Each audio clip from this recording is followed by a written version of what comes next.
بسم اللہ الرحمن الرحیم۔ السلام علیکم دوستو، امید کرتا ہوں کہ آپ سب خیریت سے ہوں گے۔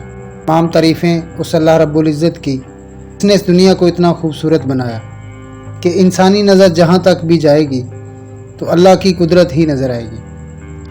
اللہ نے اس دنیا کو سجانے کے لیے بہت کچھ بنایا، جس میں 18,000 مخلوق کو تخلیق کیا، اور اس 18,000 مخلوق میں جانوروں کو بھی بنایا، اور ان جانوروں میں سے ایک جانور جسے جنگلی پہاڑی بکری یعنی کہ مارخور کہتے ہیں، اور اس کو اور بھی بہت سے ناموں سے جانا جاتا ہے، جو آج کا ہمارا موضوع زیر بحث ہے۔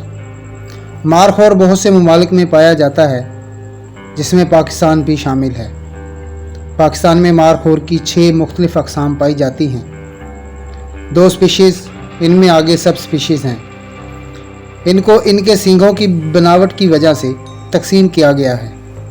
مارخور کو پاکستان کا قومی جانور بھی کہا جاتا ہے، جو پاکستان کی بہترین ایجنسی کا نشان ہے۔ یہ پاکستان میں کشمیر کے شمالی علاقہ جات، گلگت بلتستان، خیبر پختونخوا کے شمالی علاقہ جات اور صوبہ بلوچستان کے چند علاقوں میں پایا جاتا ہے۔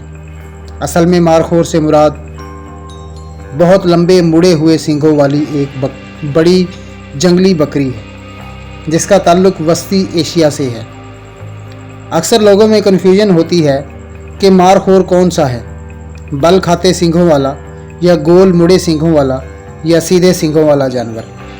اصل میں یہ ہیں تو سب ہی پہاڑی جنگلی بکریاں، جو کہ الگ الگ علاقے کی مناسبت سے رنگ، نسل، جسامت کے لحاظ سے مختلف ہو سکتے ہیں، اور ان کے نام بھی علاقے کی نسبت سے مختلف ہو سکتے ہیں۔ جیسا کہ مارخور اصل میں پشتو اور فارسی کے 2 لفظ مار اور اخر ہیں۔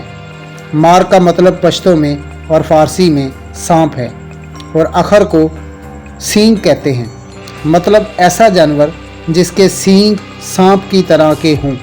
کچھ لوگوں کے ذہن میں یہ بھی ہوتا ہے کہ سانپ کھانے والا جانور ہے، جو کہ ایسا بالکل نہیں ہے، بلکہ یہ ایک سبزہ خور جانور ہے، جو کہ عام بکریوں کی طرح ہی سبزہ کھاتا ہے، مگر یہ ضرور کہہ سکتے ہیں کہ یہ اپنے سینگوں سے سانپ کو مار ڈالتا ہے، یا اپنے سانپ کی طرح بل کھاتے سینگوں سے دشمن کا مقابلہ کر سکتا ہے، مگر سانپ نہیں کھاتا۔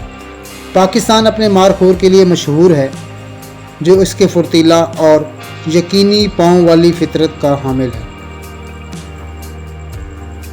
نر مارخور 1.5 میٹر 150 انچ سے زیادہ لمبائی تک ہو سکتے ہیں، اور وزن میں 32 سے 110 کلو گرام تک ہو سکتے ہیں، اور اونچائی میں 65 سے 115 سینٹی میٹر تک ہو سکتے ہیں۔ یہ 90 ڈگری کے قریب پہاڑوں پر آسانی سے چڑھ سکتے ہیں۔ انگریزی میں مارخور کو سکریو ہارن یا سکریو ہارن گوٹ کے نام سے بھی جانا جاتا ہے۔ IUCN نے 1994 میں گوشت اور سینگوں کے زیادہ شکار کی وجہ سے خطرے سے دوچار پرجاتیوں کے طور پر اس کو درج کیا تھا۔ اس وقت اس کی آبادی کی تعداد تقریباً 2500 سے کم بتائی گئی تھی، تو حکومت پاکستان کی جانب سے اس کے شکار پر پابندی عائد کر دی گئی تھی۔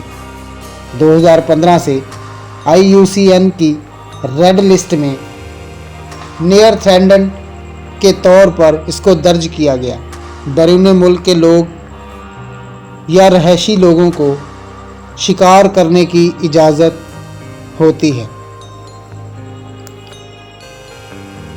لیکن مادہ اور بچوں کا شکار کی اجازت نہیں ہے۔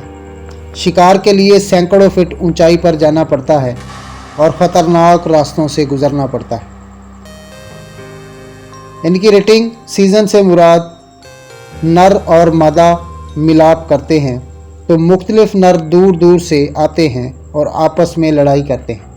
جو نر جیت جاتا ہے وہ مادہ سے ملاپ کرتا ہے۔ ملاپ کے 5 ماہ بعد مادہ 2 یا 3 بچوں کو جنم دیتی ہے۔